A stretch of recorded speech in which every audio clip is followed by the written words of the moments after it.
Back in the 1960s, building a supercar was all about raw craftsmanship, innovation, and pushing the limits of design. Every panel was hand-formed, every curve meticulously shaped, and every component was built from the ground up with just a vision and a lot of elbow grease. Fast forward to today, and while technology has given us tools like 3D printers and CNC machines, that same spirit of creativity and hands-on engineering is alive and well. And when it comes to supercars, the doors aren't just a functional part of the car. They're often a signature feature. Whether it's the sleek lines, the dramatic way they open, or how they contribute to the overall aesthetic, doors play a huge role in defining a car's identity.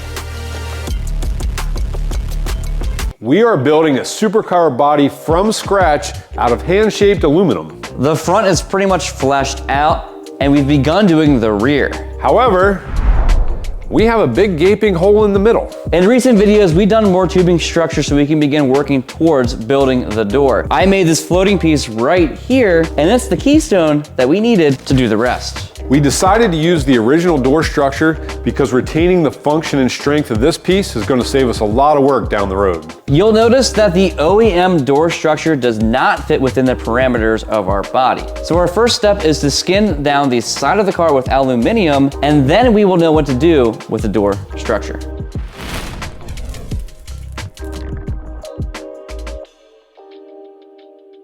To begin making my floating piece here, what I'd like to do is use a poster board, and I'm gonna lay out all the shapes here because it looks relatively simple, but there's a good bit of shape going into this. We have a crease through here, there's gonna be a crease up here at the door edge, and then it's gonna wrap around across the top here. I'm just gonna go up to the roll bar for now. We'll stitch into that later once we figure out what's going on up there. It's poster time.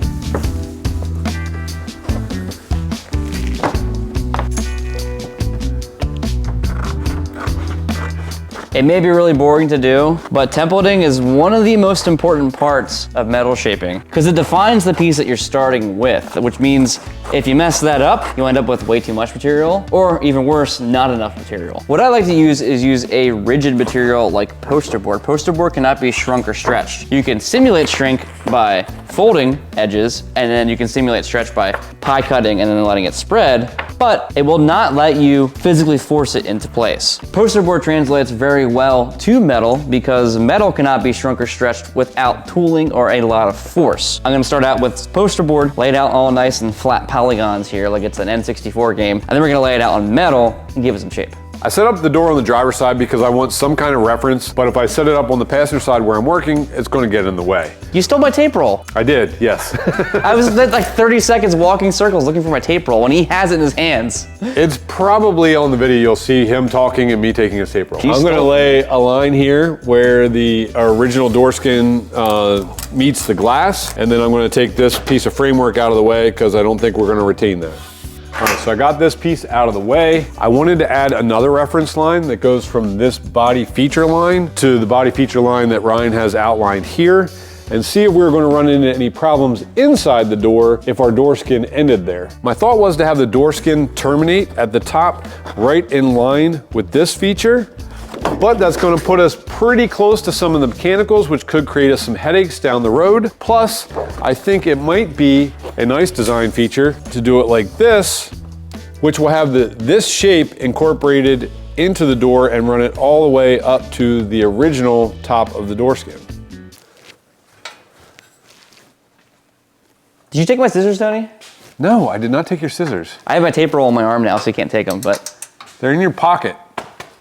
Back pocket. Oh, why are you looking back there, weirdo?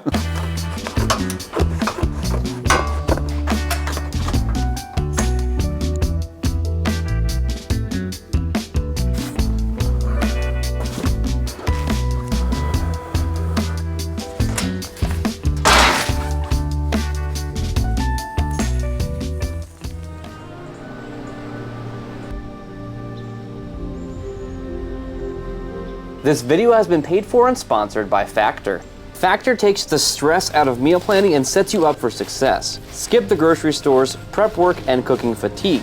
Instead, get chef-crafted, dietitian-approved meals delivered straight to your door. With over 35 meals to choose from per week, including options like keto, calorie smart, vegan, veggie, and more. When things get hectic and you have to get off the road, Factor is flexible. Change up your order every week with plans from 4 to 18 meals per week, or pause or reschedule your deliveries anytime. Factor now offers loads of snack options like breakfast or second breakfast, smoothies, juices, small bites, and more to keep me going no matter what's on the schedule. Thanks to Factor 75 for sponsoring today's video. Use my link to get 50% off and free shipping on your first Factor box. Because after all, I guess one simply can walk to the microwave.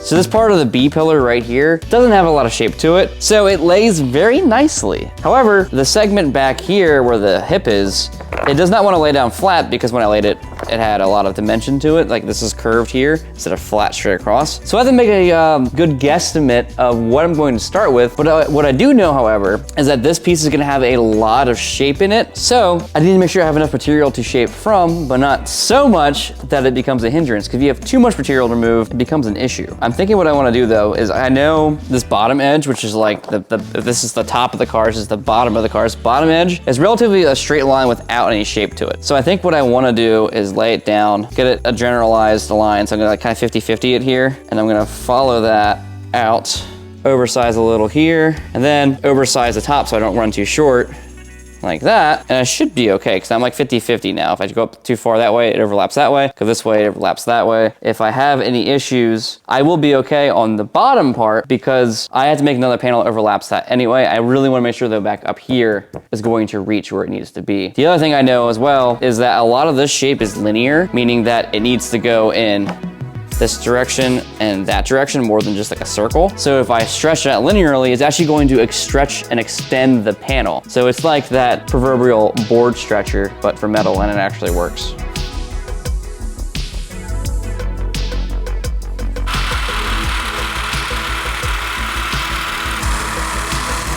Oh, apparently I'm getting the table too. Oops. And getting the cardboard table at the same time here. Oops. I wonder it wasn't doing very well. I'm stuck. There we go, ready?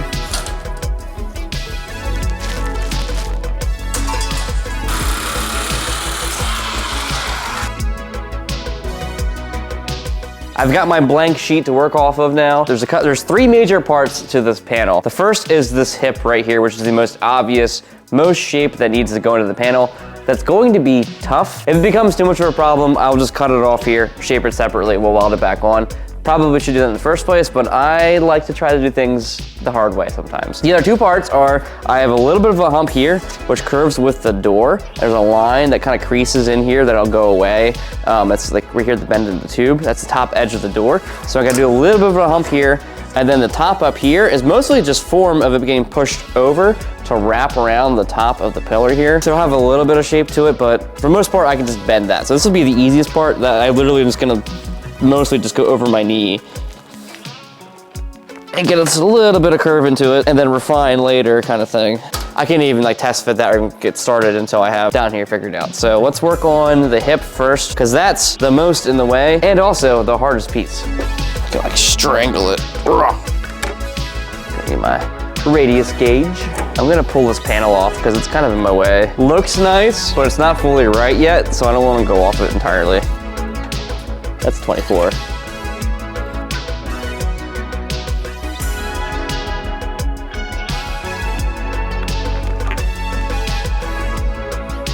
Actually, what am I doing? Let's do it the faster way. The secret to metal shaping is violence.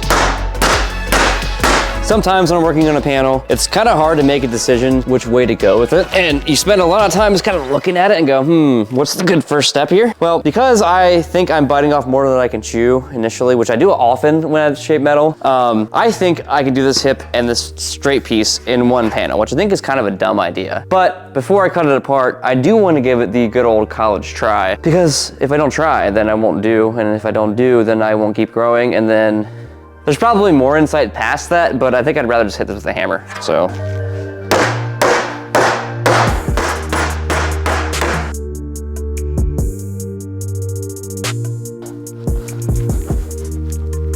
Yeah, I realized my folly, which again, I was kind of alluding at, which I kind of thought was gonna happen, is this line here, I cannot keep it curving the right way that I need it to go because there's a lot of shrink and stretch that needs to happen in this area that I cannot successfully do because I can't get in there the way I need to. So I'm just gonna save myself some time and do this really early in the video. We're gonna cut this apart and I'm gonna make the hips separately, and I'll probably have to make some kind of a attachment point between them. That's easy enough, so. A big part of my folly is I need to shrink along this edge to get it to kind of concave in the way it needs to go, or convex actually, it's convex, which I cannot do the way I was going about it. Back to the hammer though.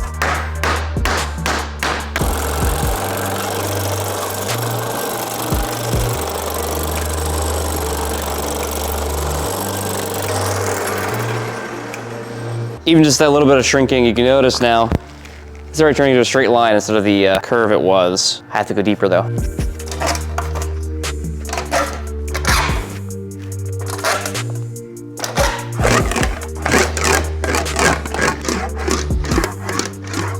I need to stretch it actually.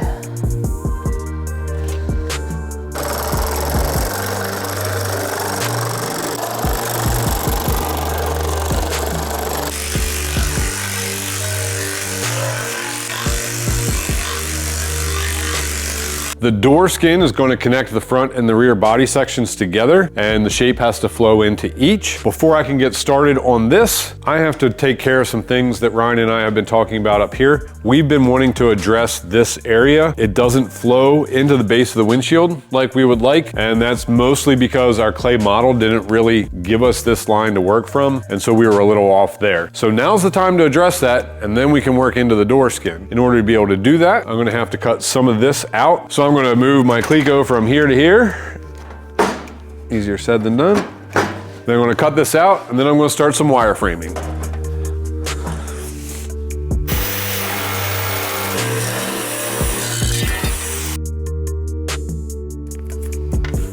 This tube's been giving us a fit since the beginning. We had to cut it out of the middle and move it forward to clear the windshield, and now it's gonna get in the way of my wire forming.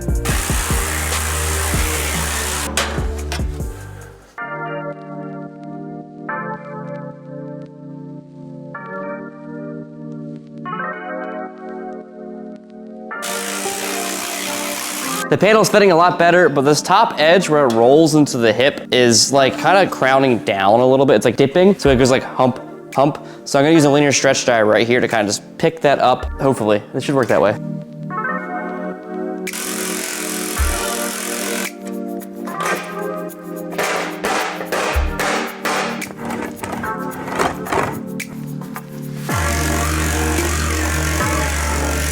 I got the panel roughed in. I say roughed in because it actually looked pretty rough. I had a spot right here that when I was hammering it out with Roger, I just went a little bit too stretched, so I had to shrink it back down with a kick shrinker. But this is going to be like a polished car, I'd be more concerned, but because we're gonna be sanding this down and painting it, it's okay if we have these little crunchies. Main point is, we have our hip figured out now.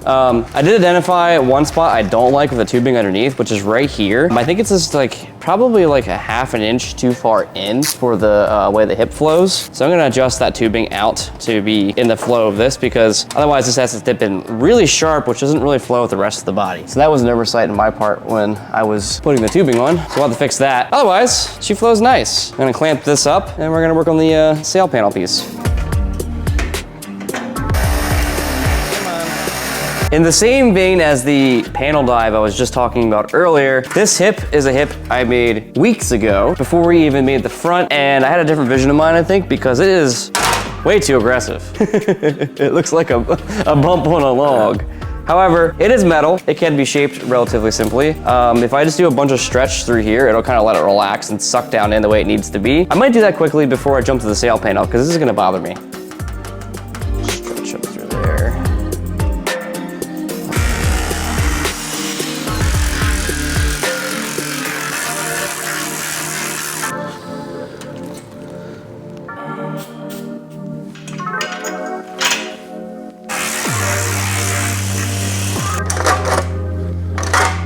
So after using the planishing hammer on basically all of the front here, I was able to lift it up by stretching it, which basically oversized the panel even more because I worked the whole way around the outside edge of the panel. And now it's beginning to trend in the right direction and not have this crazy dive at the end here. I might need to do it a little bit more, but I am much more happy with where it's sitting right now because it was really bothering me.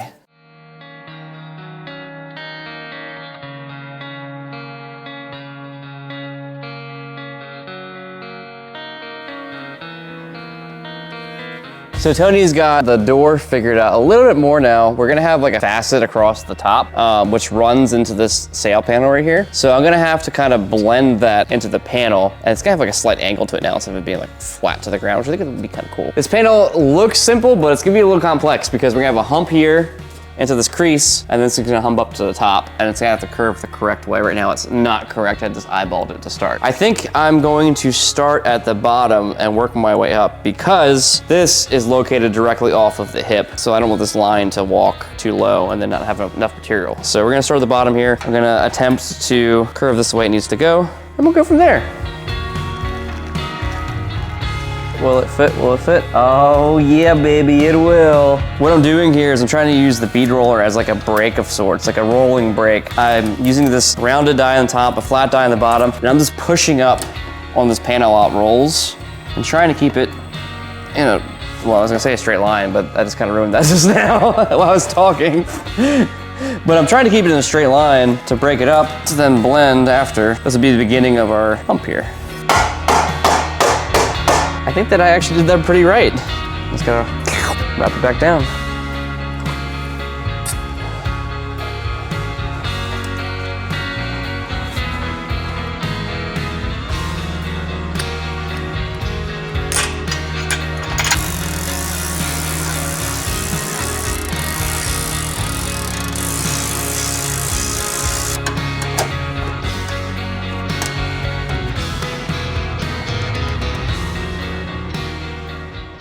It's time for another panel.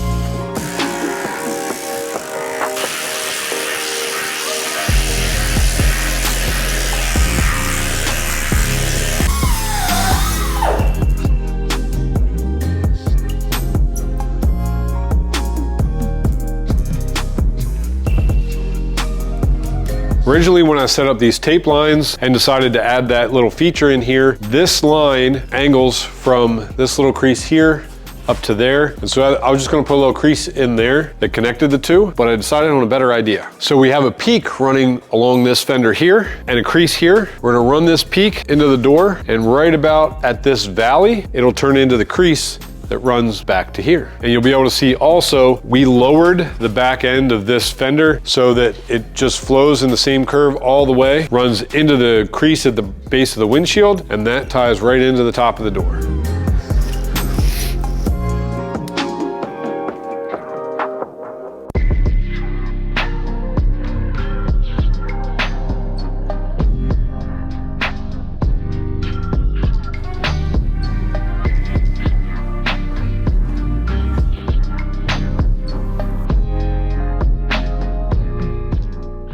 The paneling in this corner of the car is officially roughed in, and I do mean roughed because it's rough.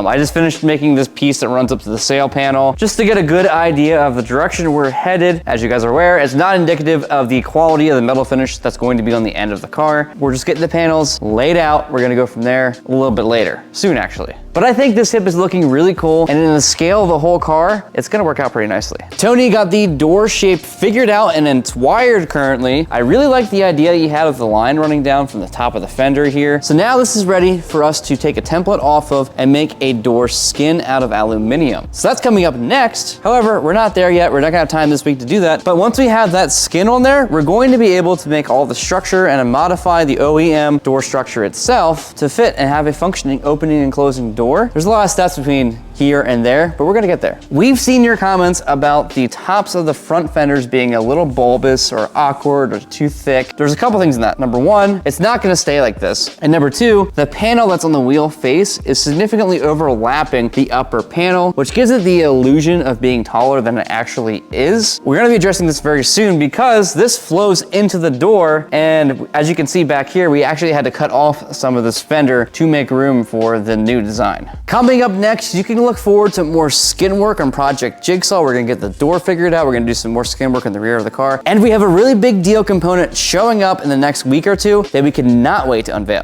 Thanks for hanging in the shop with us.